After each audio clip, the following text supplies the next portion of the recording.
All the select queries, update queries, insert queries, delete queries that we have practiced so far, we have practiced in Spoofy. Manually, if you have to select or if you have to view data of a table, you have to write select query. If you have to insert a new data in table, insert query. If you want to update a particular column, in update query. If you have to delete a particular row or few rows, delete query. That is manual thing. In production environment in real time, we generally don't do that. Only select query we will run to check the data based on our requirement. But update, insert and delete query we generally don't do because developers don't have access to update, insert or delete. In UAT also you don't have, but in test environments probably will have. Okay. Now Okay. sometimes there will be some requests by some users to correct the data in a table, either to insert a new row or to update the data, or there's a value which is wrong for a particular client. You need to fix that. So you need to run an update query and you need to update it. You need to delete a particular row, it is not required anymore. Those kind of manual requests, if are given to your application, you will have to work on it. So how will you work? You will prepare the queries and share the queries with DBA team, and DBA team will perform the execution on behalf of you because DBA team will have the authority to do that. You don't have the authority. That is Okay. your manual queries. But what are COBOL DB2 programs? When you execute the same queries inside a COBOL DB2 program, that becomes a program which involves COBOL also, DB2 also. Now let us start with select query.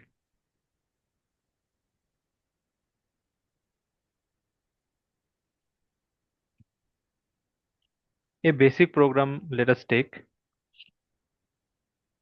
So here if you see identification division, program ID, name of the program, data division, working storage section. Then exec SQL include SQL say and exec SQL include EMP tab and exec. Now what are these? Okay, so this is a COBOL DB2 program, meaning in a COBOL platform. This is a COBOL program actually. It's a COBOL platform where I am executing DB2 tables or I'm executing SQL queries. Not DB2 tables, I'm executing SQL queries. So before executing SQL queries, I have some prerequisites. What are those prerequisites? I have to include something in the program which is called SQLCA, SQL communication area. So include is a statement which is used in case of COBOL DB2 programs to include a member which is kind of a copybook. You can compare this with a copybook. In COBOL programs, you have file layouts written in a copybook and you write copybook name. And when you compile the program, that copybook is expanded. And in case of COBOL DB2 program, this is again kind of a copybook where there are some certain parameters. If you write include SQLCA, if you do pre-compilation, it will be expanded. Now, what does this SQLCA have? It has all the SQL related parameters, SQL related statements. Now, what are those SQL related statements? What do we generally use? In Spoofy, whenever you execute a COBOL DB2 program, you see SQL code. We see SQL code. If I'm writing a select query, if I execute it, if the SQL code is 0, it means it has successfully fetched the row. If the SQL code is 100, it means the query is successful, but there is no such row present. If the SQL query is something else, that means the query is wrong. I have written a wrong query. Correct? Now those Yeah. SQL codes are provided by the system automatically in this Spoofy because Spoofy is a platform which is created to execute DB2 statements, queries. So it already has those features which will give you the return code of an SQL query. But this is a COBOL platform. In a COBOL platform, you are going to execute queries. Now these things you have to include in your program. That is what is called SQL. It's a copybook where all the SQL related parameters will be there, like SQL code, SQL warn, SQL state, SQL error. There are so many SQL related parameters. When we do pre-compilation, you will see this is expanded and all those parameters are taken out from this copybook. Now, since this is a DB2 statement, okay, it's a DB2 thing. Include SQL says a DB2 thing, and you are writing it inside a COBOL program, you have to indicate it as exec SQL and exec. execute SQL, end execution. What do you want to execute? Include SQL say. Now in this program, I'm going to use a table whose name is emp tab. Whose name is emp tab. Okay. Okay. In this program, I'm going to use a table whose name is emp tab. Now this table, from this table only, will fetch the data. So now you imagine there is a DB2 table. So I'll show you this table. Start 15, 1,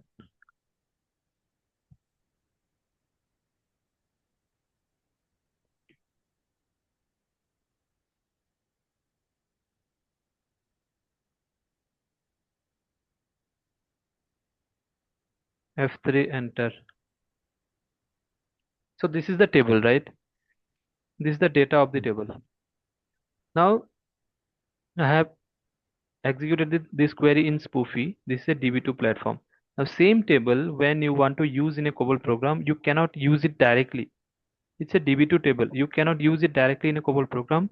You have to first of all convert it into its COBOL equivalent format.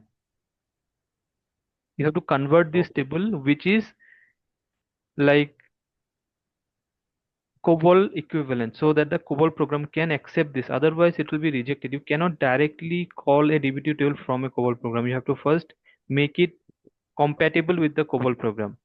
That is what is called DCLGEN, declaration generator.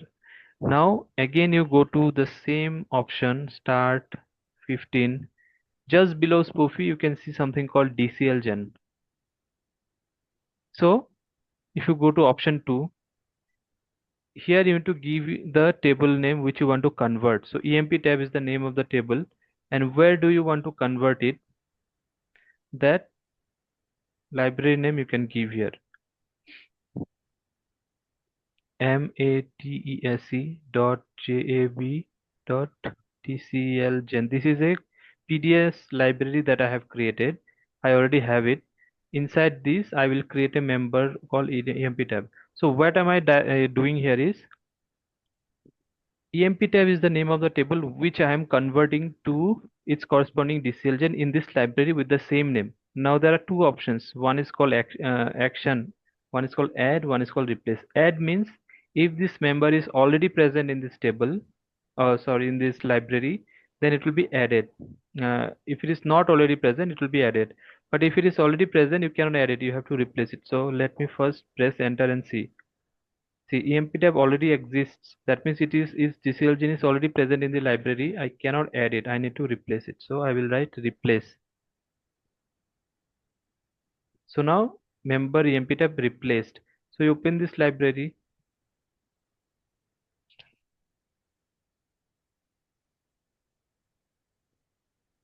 Go inside. You will see a table called emp tab. Member called emp tab. So this is the table. Here first of all some commented lines. These will be auto generated, and the declaration statement of this table. So this is the table declaration statement. Name. These are the columns in the table. Name, ID, class 1, date, date field, time field, salary, date of birth, and spouse name all have their corresponding data types and data length. After that, the declaration statement will be created, COBOL equivalent declaration statement. Now what will happen is for each column one variable will be generated. As we have discussed in the beginning of the COBOL DB2 classes, that each of these data types has its own equivalent COBOL data type. Now Right. a group name will automatically be generated with 0 1. Now for name, the variable that will be generated is name with the same name of the column name. Now characters equivalent is x, length is 10, here also it's 10. ID 1, character 4, picture close x of 4. Class 1, picture close x of 4. Date field date, as we know, date's equivalent is x of 10, y hyphen mm hyphen dd. So 10, Right. x of 10. Time field is timestamp whose equivalent is x of 26, y hyphen mm hyphen dd hyphen hh dot mm dot ss dot mm 26. Then salary is integer. Integer is s9 of 9 usage count. We already know that. Date of birth is x of 10, character 10, so x of 10. Spouse name is character 10, so x of 10. So these are the equivalent variables that are created. Now we will interact with the table via this DCLGEN member. So we have made it compatible with the COBOL program. So these two things you have to write in working storage section. In each and Okay. every COBOL DB2 program, SQL has to be included in the working storage section, and whichever table you want to use has to be included in working storage section. So in our case, we are using EMP tab. So EMP tab we are going to use here. If you want to use some other table, you have to write. If you want to use more tables, write more such statements. Exec SQL include suppose EMP tab 1, exec, and exec like that. Then I have taken a variable ws name picture close x of 10. It's a working storage variable I have taken. Now inside procedure division, I will fetch something. So select. So see, this is also a select statement, db2 statement. I am writing this inside a COBOL program, so I have to indicate write it within exec SQL and exec. Select name into ws name from emp tab where class 1 equal to a5. So this query, if I check here in spoofy,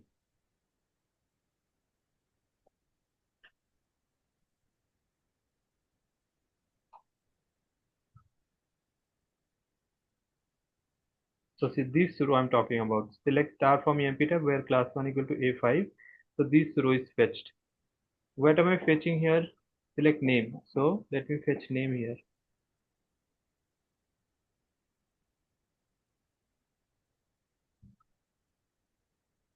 So name is Samir.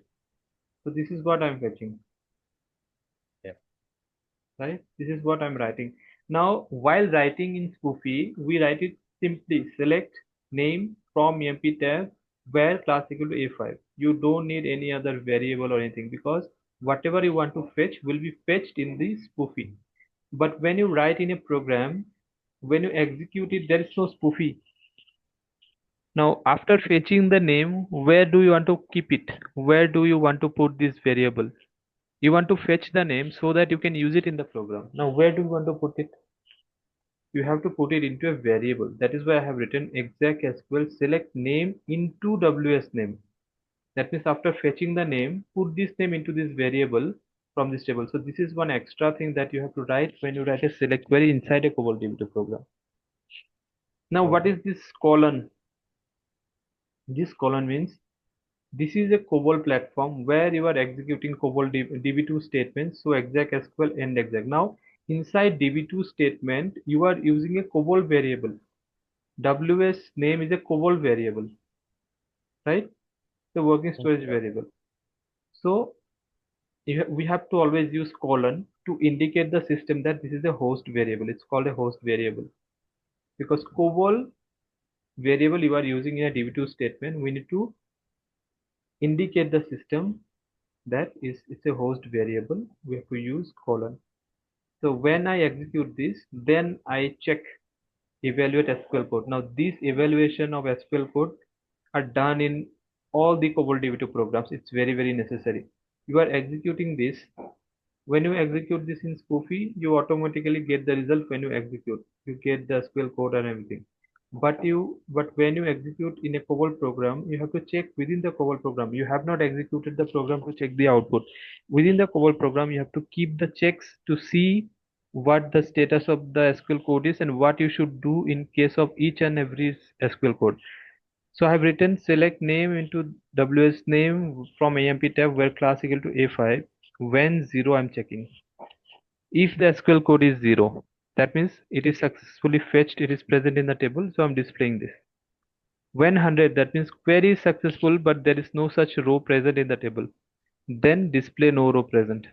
When other than 0 and 100, if it is negative, if it's anything else, it means there is an error with this query. So I will write when other display error in SQL code. Okay. So basically in Okay. real time, if it goes to when other, it means there is something wrong with the query that I have written. We abandon the program. So there are some generic abandon modules in each and every project where we call this abandon module to stop the program and throw some return code. So we call some abandon module. Here we don't have, so I have simply displayed it. So even if this SQL code is wrong, we will still get maxis is 0 in our case because we are not abandoning it. But because it's not a JCL error.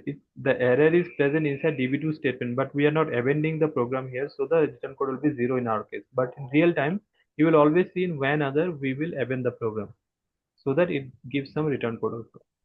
So this is the Okay. program that I have written. Understood? Yeah, understood. Now there are three things here. In COBOL programs, first of all, after writing the program, we compile it, then we execute it. What is compilation? Compilation is converting the source code into its equivalent object code. That is the load module which is executable. Correct? But in Yeah, case of correct. DB2, there are two things. COBOL DB2. One is COBOL statement, one is DB2 statement. You cannot make them executable together at one shot by compiling. COBOL process is different, DB2 process is different. That is why you have to do pre-compilation first. Oh,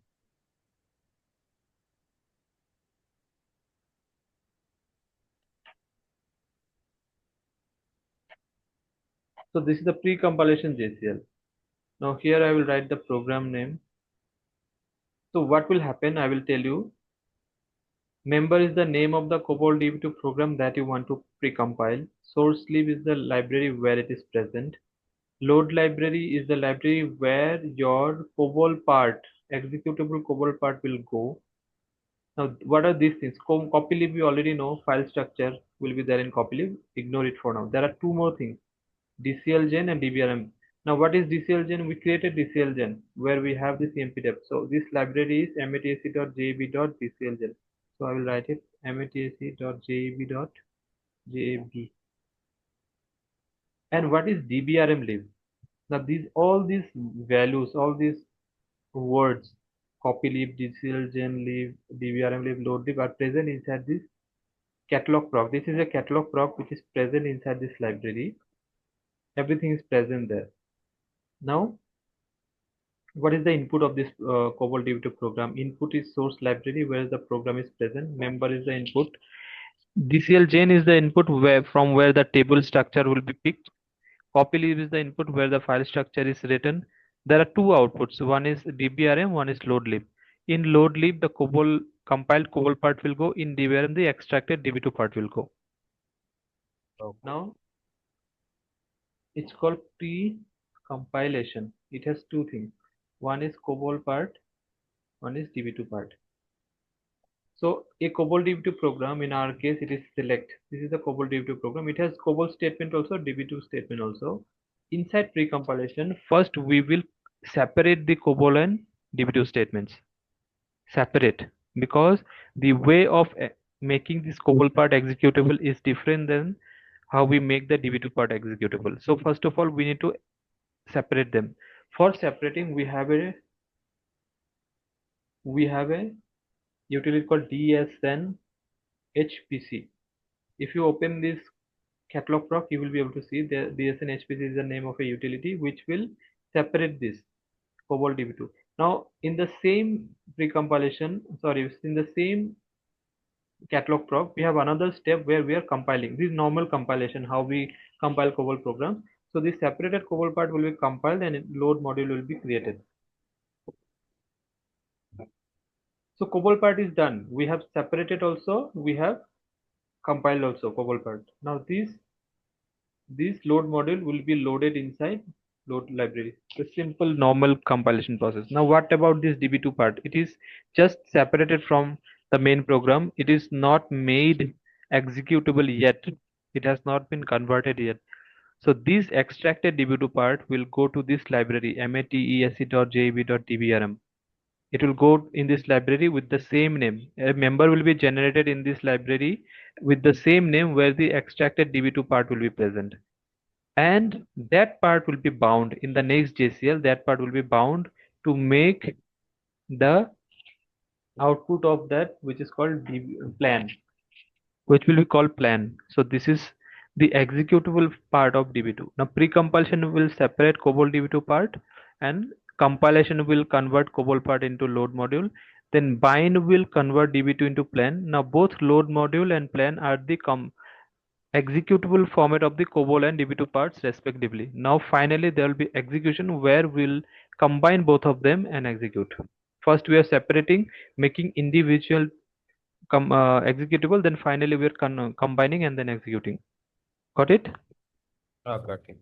Now, while doing the pre-compilation, there's a timestamp token generated. Now, what is a timestamp token? It's a logical timestamp which will be attached to both the COBOL and DB2 part, telling at what timestamp this program was pre-compiled. Now it's a token, it's a logical thing. That thing, when it is COBOL part is compiled, that same timestamp token will be passed to the load module. When the DB2 part is bound, the same timestamp token will be passed to the plan. Now while executing, combining both of them and executing, the system will try to match the timestamps of both these things, load module and plan. If these are matching, the system will execute them, because if these are matching, system will understand these are part of the same program. This load module and this plan, these are part of the same program and it will execute.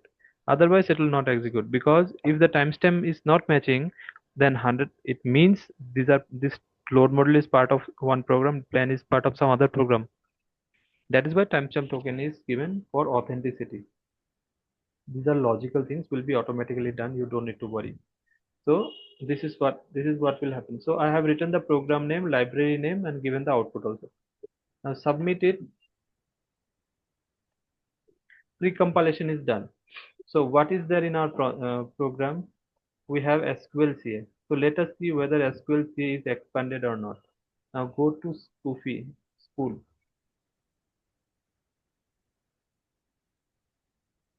Go to the COBOL part, MFA. Sorry, from the beginning only you go. So from here the program starts. Go down, down. See, I wrote include SQLCA. It is expanded into this. So this is a copybook of the SQL. This is the group name under which there are so many parameters: SQL8, SQL ABC, SQL code, SQL ERRM, SQL ERRP, ERRD, SQL warn. SQL warn has some other parameters, but mostly we are concerned about SQL code. If you don't write SQLCA here, this SQL code that you are using later on, where is it coming from? It's a variable. It's a parameter that you are directly using. Evaluate SQL code. Where is it coming from? It is coming from this SQLCA, which you have included in the beginning of the program, and which is coming after pre-compilation. The program is getting expanded and SQL code is coming from there. That is why we are able to see this. That is why the program is able to execute the query and see the status of it. Got it? Clear? Yeah. Clear.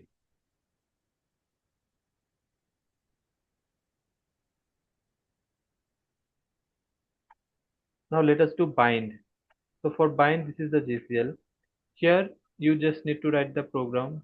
So DBRM. So as I said, after pre-compilation, if you see, this is the DBRM. Inside DBRM you will have the extracted DB2 part. So if you open it, if you go inside, you will see there is a member called SELEC, same name as the main program name. If you open this, you will not be able to understand anything. These are the extracted SQL codes queries which are extracted from the main program. These SQL queries are extracted and are pasted in this DBRM.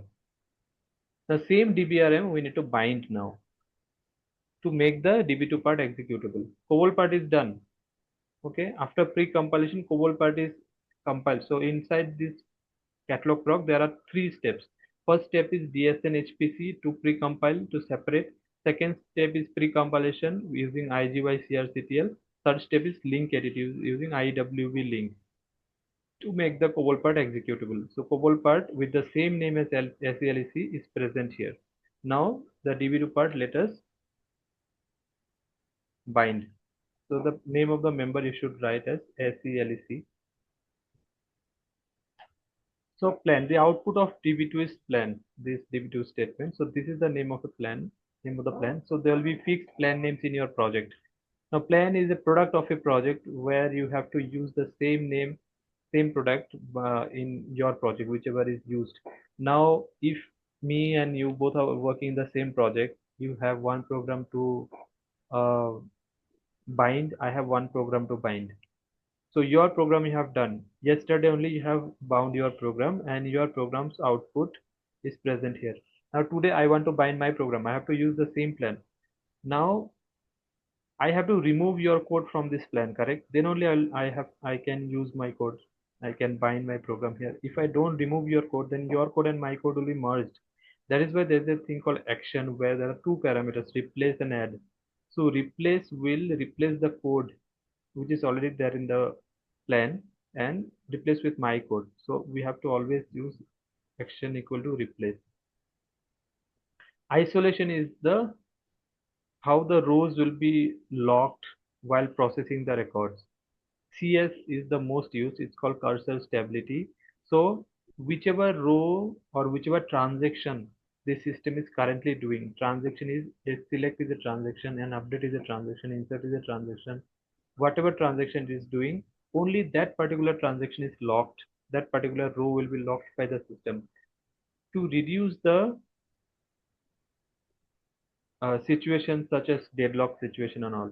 Because if at the same time some other program is trying to access the same table, a and another row, but from the same page, because in DB2 we have a page, we have database, we have rows, columns, then we have pages. Inside pages we have records.